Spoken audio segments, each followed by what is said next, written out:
Saint John the Baptist की आकृति advent की पूजा पद्धति से ऊपर उठती है और जेरूसलेम के लोगों की तरह जो पहली बार उसे देखने के लिए निकले थे, हम इस आदमी से थोड़ा हैरान हो सकते हैं। सुसमाचार में विशेष रूप से उनकी आश्चर्यजनक उपस्थिति का उल्लेख है।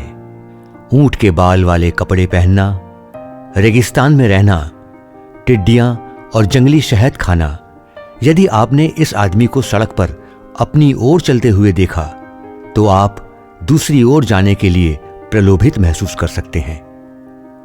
वास्तव में 21वीं सदी की नजर से देखने पर जॉन द बैप्टिस्ट उन सभी चीजों का प्रतीक प्रतीत होता है जिनसे हमारे धर्मनिरपेक्ष समकालीन लोग धर्म के बारे में डरते हैं कि यह विचित्र, अतिवादी, कठोर, वास्तविकता से अलग, तर्कहीन है। लेकिन सेंट जॉन की उपस्थिति का उन लोगों के लिए एक विशिष्ट अर्थ और संदेश था जो पहली शताब्दी ईस्वी में उन्हें देखने के लिए निकले थे। उनके ऊंट के बालों की पोशाक ने उन्हें एक नबी के रूप में पहचाना, विशेष रूप से एलियाह जैसा नबी जो इस तरह के कपड़े पहनने के लिए जाना जाता था। उसका भोजन एक सन्यासी जैसा था जो एकनिष्ठ हृदय से ईश्वर की खोज के लिए रेगिस्तान में रहता था। चूंकि एक पैगंबर ने समाज की सामान्य सीमा से बाहर कदम रखा था, इसलिए उसे अजीब नहीं देखा गया। वास्तव में उनके फैसलों का सबसे अधिक सम्मान किया गया था क्योंकि वह शहर की उलझनों और झंझटों में नहीं फंसे थे। उनका काम केवल भविष्य के बारे में बोलना नहीं था। अधिक वस्तुनिष्ठ कोण पर खड़े होकर भविष्यवक्ता लोगों की आलोचना कर सकता है और उन चीजों को इंगित कर सकता है जिन पर उन्होंने अपने बारे में ध्यान नहीं दिया होगा। वह उन्हें ईश्वर का वचन बता सका क्योंकि उसने अपने जीवन को ईश्वर को सुनने के लिए पुनर्व्यवस्थित कर लिया था। सामान्य जीवन के अंधों को हटाकर पैगंबर ने चीजों की सतह के नीचे जाने की क्षमता हासिल कर ली थी। वह सीधे और स्पष्ट शब्दों में मामले की तह तक जा सकते थे और यही कारण है कि लोग योहन को देखने के लिए नगर से बाहर उमड़ रहे थे। ऐसा नहीं था कि वह एक दिखावा था। उनकी आवाज में एक ऐसी आवाज थी जो उनकी मदद कर सकती थी, एक आवाज जो उनके जीवन को बेहतरी के लिए बदल सकती थी। जिन्होंने सुसमाचार लिखा था जानते थे कि जॉन द्वारा बोले गए शब्दों में शक्ति है और यह कुछ ऐसा होगा जिसे आने वाली पीढ़ियां सुनना चाहेंगी। और इसलिए जॉन के शब्द सदियों से आज भी हमारे सामने आते हैं, अभी भी शक्ति से भरे हुए हैं, अभी भी हमारे जीवन को बदलने की क्षमता से भरे हुए हैं।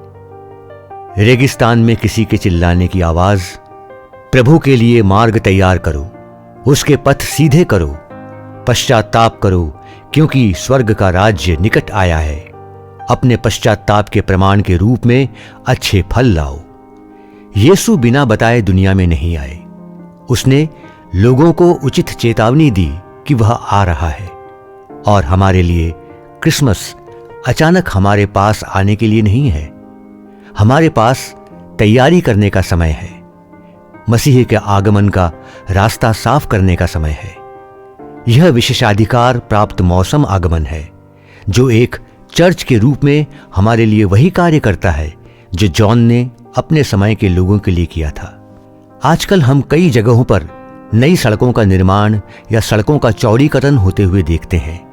वहां हम पुरानी संरचनाओं को ध्वस्त करते और कुछ नए निर्माण करते हुए देखते हैं। यह कई बार परेशान करने वाला होता है, लेकिन वास्तव में यह निर्माण एक अच्छा दृश्य अनुस्मारक है कि यदि हम जॉन द बैप्टिस्ट के आह्वान पर ध्यान देते हैं तो हमारा आंतरिक जीवन कैसा होना चाहिए। रास्ता तैयार करें, प्रभु के रास्ते सीधे करें, पाप और लापरवाही की पुरानी दिनचर्या के विघटन को स्वीकार करें, उस धीमे सुविचारित पुनराकार का स्वागत करें जिसके द्वारा अनुग्रह सभी चीजों को नया बनाता है। थोड़ा आध्यात्मिक निर्माण करने के लिए एडवेंट और लेंट वर्ष के 2 महान समय हैं। उन बाधाओं को दूर करने के लिए जो हमारे अपने जीवन में ईश्वर के मार्ग में बाधा डालते हैं। जैसा कि पोप लियो द ग्रेट ने टिप्पणी की है, यह वह करने का समय है जो ईसाइयों को साल भर करना चाहिए, लेकिन अधिक तीव्रता के साथ।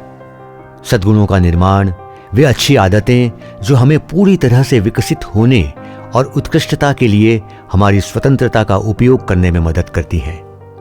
सेंट पॉल ने हमें याद दिलाया कि हमारा धीरज और प्रोत्साहन इस बात पर जोर दिया जाना होना चाहिए, ईश्वर चाहता है कि आप प्रोत्साहित हों। वह हम में से प्रत्येक को प्यार से देखता है और हमें प्रोत्साहित करता है। वह एक गौरवान्वित पिता है जो अपने बच्चों से प्यार करते हैं। ईश्वर को आपकी उपलब्धियों पर गर्व है। वह आपके द्वारा किए गए अच्छे कामों को पसंद करता है। वह आपकी अच्छी इच्छाओं से प्रसन्न है। प्रामाणिकता और निष्ठा वाले पुरुष और महिला बनने के लिए, उनके शिष्य बनने के लिए, हमेशा बढ़ते रहने के लिए। तो इस आने वाले सप्ताह में हमें इस बारे में सोचना होगा, मेरे दिमाग और दिल के भीतर निर्माण क्षेत्र कहाँ है? क्या बुलडोजर चलाने की जरूरत है और क्या नया बनाने की जरूरत है? क्या मेरे दिल तक जाने वाले रास्ते भगवान के लिए खुले हैं, या क्या हमें एक और लेन जोड़ने, सड़क को थोड़ा चौड़ा करने की जरूरत है? ईश्वर जो आपके जन्म से पहले से ही आपसे प्यार करता है, आपको ऐसे विकल्प चुनने के लिए प्रोत्साहित करे जो आपको उसके साथ और अधिक निकटता से बांधे।